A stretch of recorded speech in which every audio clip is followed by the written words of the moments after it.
It's the 24th of December 1843, and a man is hurrying through the streets of London to get home to his family. Tomorrow is Christmas Day.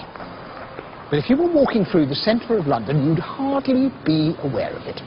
Over in Printing House Square, they're producing tomorrow's edition of The Times, just as if it was any other day. Here it is, here's a copy. London, Monday, December the 25th, 1843. But astonishingly, if you look through the paper, there isn't a single reference to Christmas. In fact, there's scarcely been a reference to Christmas in the Times for 25 years. And yet, 1843 was a momentous year in the history of Christmas, because it was the year that this man, Charles Dickens, published A Christmas Carol. This little book is Christmas. It's full of presents, decorations, turkey, plum puddings, family parties, and most of all, goodwill to all men. But as it happens, all these things we think of as completely traditional were in fact newly fashionable at this time. This is the story of how Christmas as we know it had to be invented, and how Charles Dickens came to tell the world that they had a positive duty to celebrate it.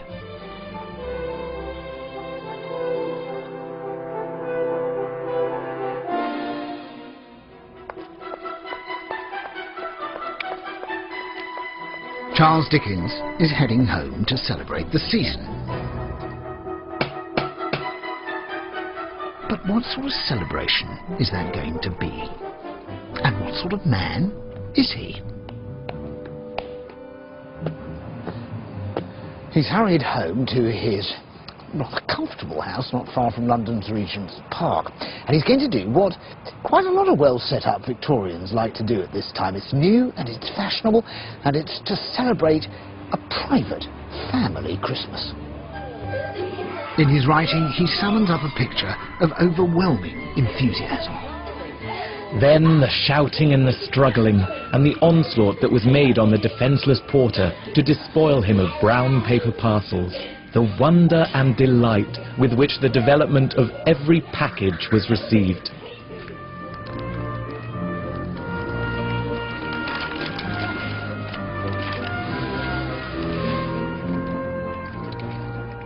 We know quite a lot of what Charles Dickens got up to in the Christmas of 1843, the year that he published A Christmas Carol. And I think probably the reason he loved Christmas so much, because it was a perfect time for him. His children were young enough to enjoy it, and he was innocent enough to love it too. At this stage of his life, he has 4 very small children, and he gave them all elaborate nicknames. The eldest, Charlie, was known as Fluster Flobby. Mamie was called Mild Gloucester. Katie was Lucifer Box, which is a Victorian name for matches. And little Walter had the charming name of Young Skull. Dickens' wife, Catherine, was expecting another baby at any moment. Her younger sister, Georgina, also lived with the family. And that's Dickens' close friend, Forster, who would be his first biographer and often shared his house. Dickens still looks quite young, doesn't he? In fact, he was only 31 years old. But he's already a literary giant, the celebrated author of the Pickwick Papers, Oliver Twist, and Nicholas Nickleby. These novels distilled the character, the colour, and the sheer harshness of the early 1800s. They'd made Dickens the writer of his age. Dickens really was, if not the first celebrity author. And he went on book tours and went abroad to give on book tours and gave kind of special readings for charity. I want to take you first of all back to 1843. He's just come back from America earlier in the year. Yes, he got back in, yeah. He got back from America in 1842, and he'd been there for 6 months, which he hadn't actually told his wife how long they were going for. He said it would be about 3 months. And then when he came back, he started working on Christmas Carol. It came out on the 19th of December, 1843, and it sold out within days, which is incredible. Just shows what a massive celebrity he'd become by that point. So there he is. I mean, he's sort of almost like the sort of sage of his era, the person that everybody will listen to. So why do you think he chose Christmas as his subject? He loved Christmas. I mean, his daughter Mamie said that it was his favourite time of year. and he made them all love it. He sent his children off to learn dancing. His two daughters, Mamie and Katie, learnt the polka once, so that he could dance with them. Dancing was a huge part of the Dickens family life. Catherine Dickens was usually pregnant, so although she'd loved dancing beforehand, most Christmases she seemed to be imminently about to give birth, so Dickens would often dance with his daughters instead.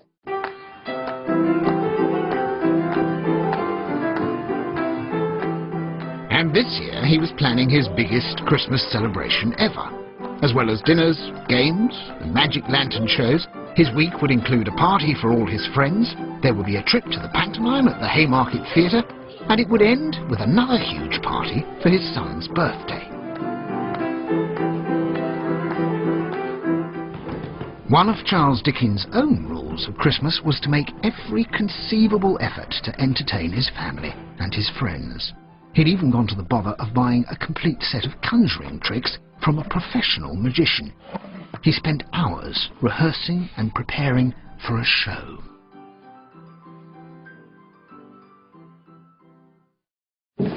Ladies and gentlemen, I am the unparalleled necromancer, Rhys. He was pretty good at it too, as one of his guests noted. This part of the entertainment concluded with a plum pudding made out of raw eggs, raw flour, all the raw usual ingredients, boiled in a gentleman's hat and tumbled out reeking, all in 1 minute before the eyes of the astonished children and the astonished grown people. A Christmas pudding! Charles Dickens seemed utterly dedicated to doing Christmas properly. He strongly believed that people should put aside their daily concerns for Christmas, and at this time he did have quite a few of his own. Not everything in this busy household was perfect. Perhaps one of Dickens' best tricks was sustaining the illusion that his marriage was entirely happy. In a recent letter, he'd referred to his wife as the donkey, and he'd had problems with his father, who'd been borrowing money using his famous son's name. His father really just used Charles Dickens as a meal ticket. He'd always been getting himself into trouble, but as soon as he realised that his son was financially secure and quite wealthy, he would just say, well, I'm Charles Dickens' father, and people would give him credit. As well as his grasping father, Dickens had his own lavish lifestyle to maintain. But in the autumn of this year, the first instalments of his latest novel, Martin Chuzzlewit, were not selling as well as he'd hoped. He'd written A Christmas Carol in 6 hectic weeks, and he had every hope that this, at least, would be a financial success.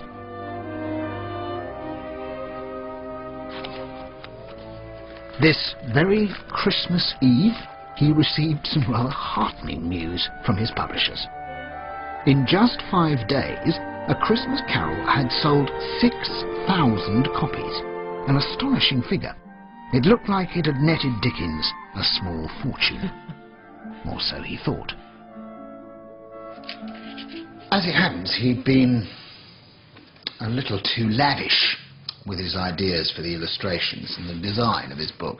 So he expected to make about £1,000, but he wasn't to know that evening. In fact, he was only going to make 230 quid off the initial sales of A Christmas Carol. He'd been a little bit too generous in his Christmas gift to the world. But what an enthralling gift it was.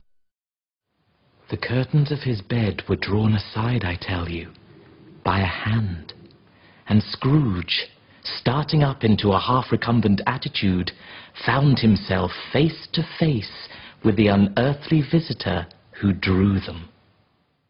It was an immediate hit. So what were the ingredients of its success? Well, first and foremost, it was a brilliant piece of entertainment, a terrific, scary ghost story. It was a strange figure, like a child, yet not so like a child as like an old man, viewed through some supernatural medium. As we all know, it's the story of Ebenezer Scrooge, a cold-hearted miser who hates Christmas and who complains at having to allow his poor clerk, Bob Cratchit, father of the crippled boy Tiny Tim, a day off work. But then Scrooge is visited by a series of different ghosts who take him on a journey to discover the meaning of Christmas.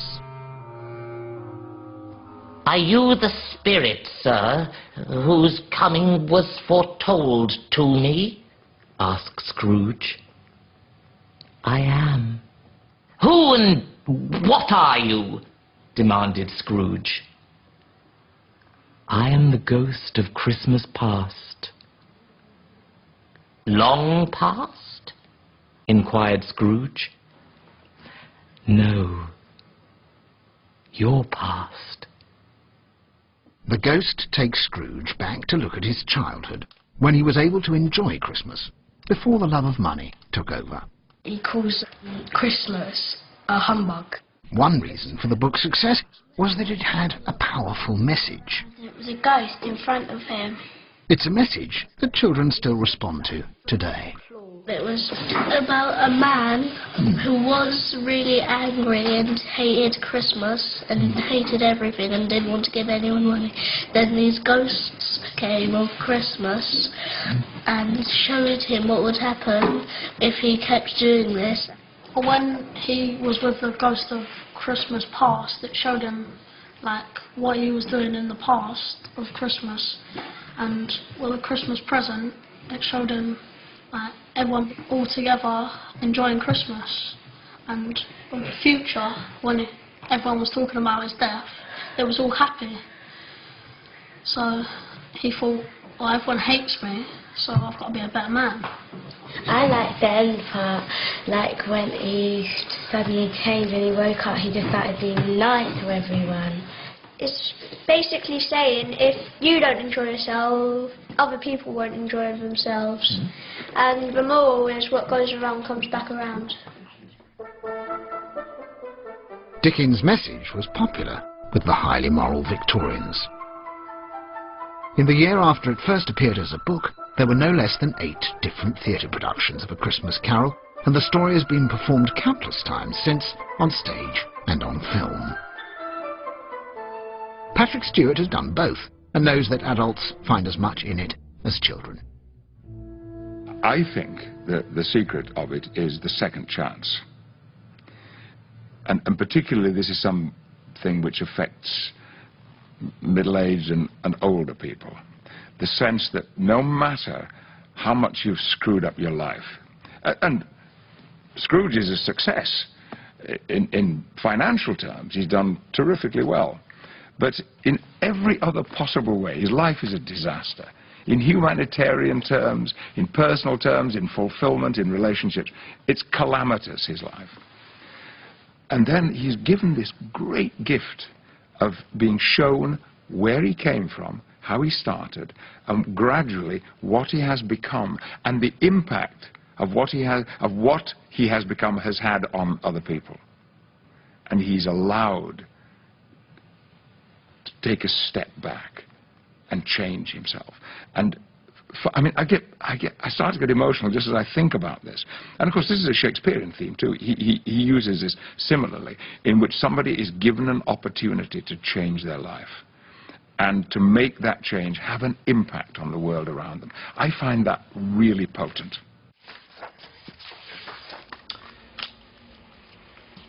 It was the impact, though, of the book that caused such amazement, because this is a review here in a magazine of the time under the title Literature. How shall we convey to our readers the surpassing beauty with which this accomplished author of the seasonable little volume has worked out, or as he sportively terms it, raised the ghost of an idea? There's about sort of a page here of enthusiasm, and Thackeray, who was Dickens' great rival, called it a benefit to mankind. And he said, to every man and woman who reads it, Dickens has done a personal kindness. Another critic compared it to the fourth gospel. It was an instant classic. Dickens had done more than create an uplifting entertainment for the entire family. He'd also produced the ideal Christmas gift. Brian Lake is a book dealer who specialises in original editions of Charles Dickens' work. Dickens took quite a lot of interest in this book, didn't he? I mean, he wanted it to be a sort of Christmas present in itself. Yes, it was designed by Dickens to be a Christmas present. He wanted to make money out of the book, so he created something to sell at 5 shillings, which he felt that people would go out into the shops and buy in large numbers. It's only a first edition. This is a first edition of A Christmas Carol. This is it. Right.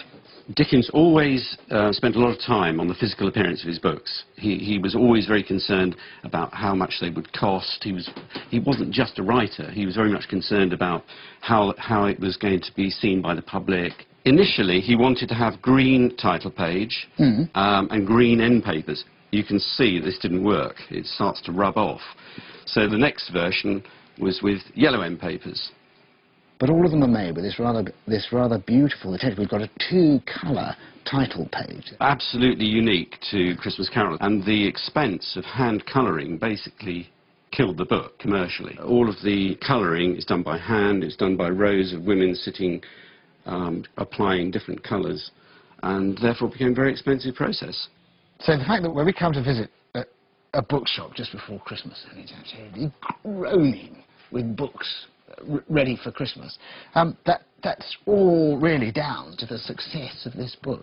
It was the first Christmas story, really, and it just spawned a whole industry. So if I wanted to buy a first edition of Christmas Carol now, the original first edition with the green end papers... With the green end papers, right. How much would I have to spend for it? Well, you'd probably have to spend about £10,000 or £15,000. Even though there were 6,000 produced? Yes, it's a popular book. It's one of the Dickenses that people really want. All the ingredients were certainly there for a Christmas bestseller for Dickens. It was a terrific thriller with a moral message for all the family. And lovely to look at too. But that doesn't entirely explain its huge contemporary success. The truth was that Dickens had caught the wave of a new fashion that had been slowly building in Victoria's England the last 30 years. Christmas was about to bust out all over the place.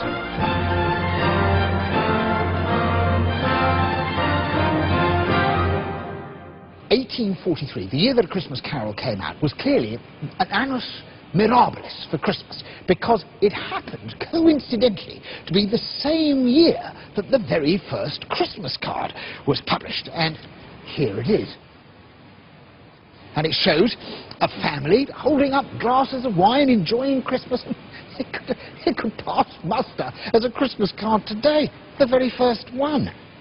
It was the idea of Henry Cole, a civil servant and industrial designer who is often credited with having designed the penny black stamp. He doesn't look a very merry soul, but he started something.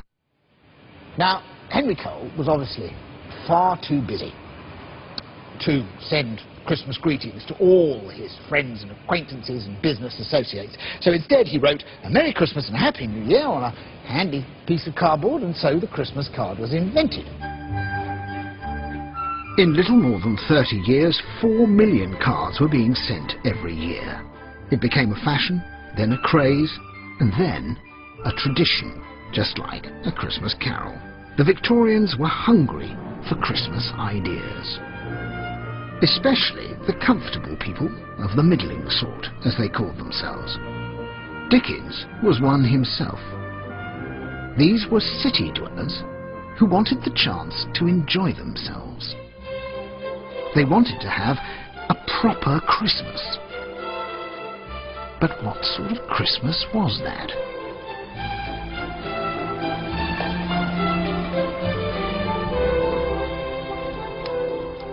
Do you ever get the feeling as you settle in for the sheer, exhausting, hard grind of another Christmas season that somehow these things must have been done a lot better about 150 years ago? Well, in fact, that's exactly what they thought about 150 years ago. Because the Victorians loved history. These are the Houses of Parliament, and they're actually being built in 1843. They're brand new, and yet, if you look at them, They're being made to look like a sort of Flemish burgomaster's hall from the early 1300s. This is the fastest growing era the world has ever seen. They're rocketing into modernity, and yet they're obsessed with the romance of the past. And there's no better example of this obsession than the Society of Antiquaries. It was the antiquarians who first began gathering up the folklore and historic customs of Britain. I've come here, just off Piccadilly, to meet a modern-day historian, Steve Rowell. Steve. Hello there. Welcome to the Society. The enthusiastic, educated members of this very exclusive club were also the first to investigate the origins of our Christmas traditions. The first people to really start worrying about Christmas were around 1800, 1810, at a time when really Christmas was fading away. People weren't really celebrating it. It was literally just sort of dying out. And they suddenly realized that if they didn't do something, then Christmas, one of our major festivals, would disappear. Christmas had been having a rocky time since it was banned by Oliver Cromwell. The Puritans felt that a Christ Mass sounded a bit too Catholic.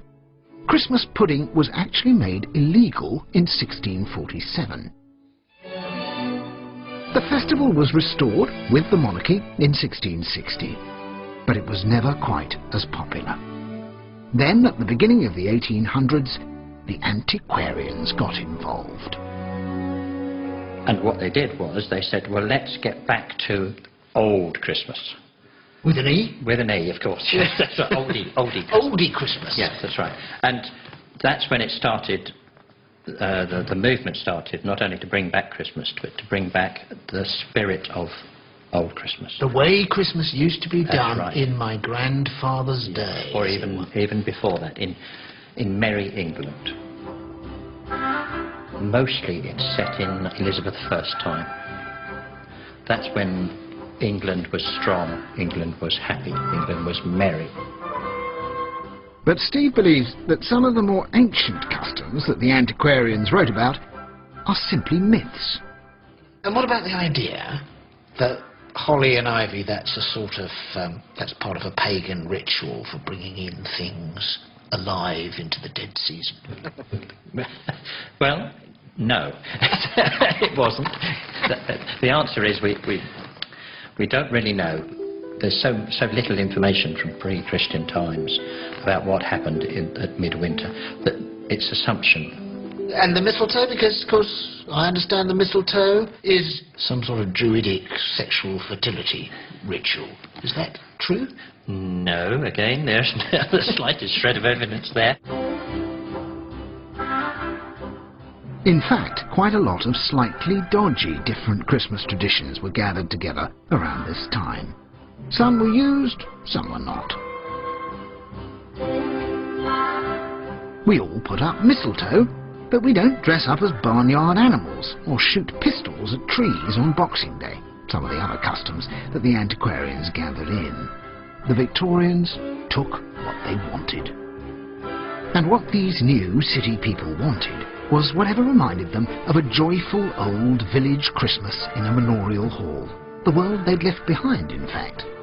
Dickens first wrote about exactly this 7 years before A Christmas Carol. There's a great Christmas chapter in his first novel, The Pickwick Papers, when Mr. Pickwick and his friends visit Squire Wardle at his country seat. "This," said Mr. Pickwick, "this is indeed comfort." "Our invariable custom," replied Mr. Wardle. "Everybody sits down with us on Christmas Eve, as you see them now, servants and all. And here we wait until the clock strikes 12 to usher Christmas in and beguile the time with forfeits and old stories." But Squire Wardle's country Christmas was a big, rowdy, rather adult affair. So, how were those polite city Victorian folk of the middling classes supposed to celebrate ye oldy, worldy, boisterous Christmas in their parlours without ruining the rugs? Dickens' own Christmas party is a pretty good example of how they adapted the old traditions to the new cities. They would definitely play a game of blind man's buff. It was one of Dickens' favourites. But this was a tidied-up parlour version of a much more boisterous game from the village past, which had given servants the opportunity to wrestle with the master or fondle the mistress. Oh, this one's Mary. Yeah!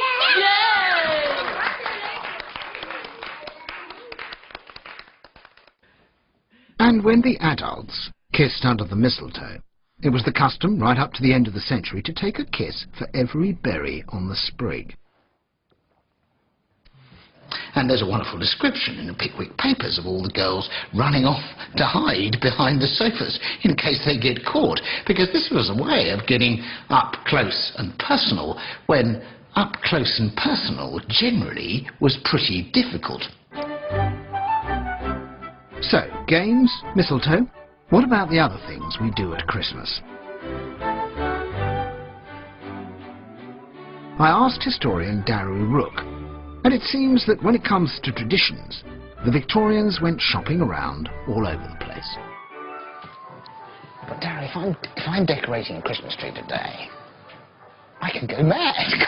I can put up and with anything I want. You can go crazy. You really can. All these colours and shapes. And would the Victorians, in Charles Dickens's, when he went to decorate his house with the kids on Christmas Eve, would he have used baubles, bangles, beads? When do they start to come in, the decoration? Glass beads really take off in the 1850s and 60s, and they come in from Germany. And at first they're very chaste things that look like fruit or flowers.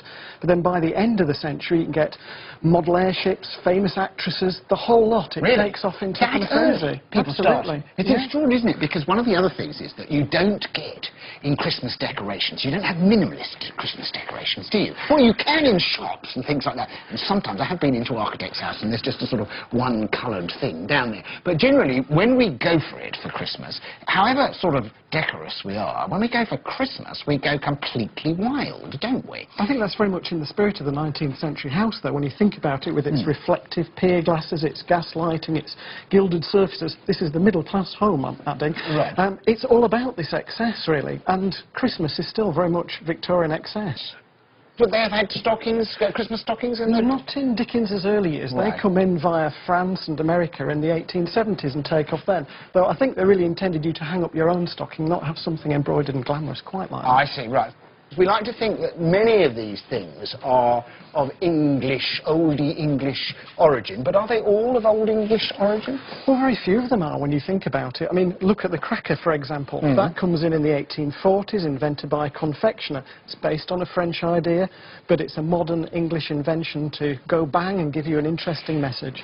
So, what about the pièce de résistance here, the Christmas tree? Would the Dickens family have spent a lot of time then putting up a Christmas tree, do you think? Well, they might have done, although they would have been very advanced if they did. Well, when did Christmas trees come in then? Well, we know that the royal family were using Christmas trees in the 1790s. 1790s? Yeah. Because we sort of think it was Prince Albert who brought it in, but this was a bit earlier. We do. As a young woman in the 1830s, Queen Victoria talks about the lighting up of the Christmas tree in the family home. So the royals were doing it well in advance of everyone else. And possibly a few German merchants in Manchester or Bradford were doing it early too. So it was a German idea, but it didn't look like this, did it then?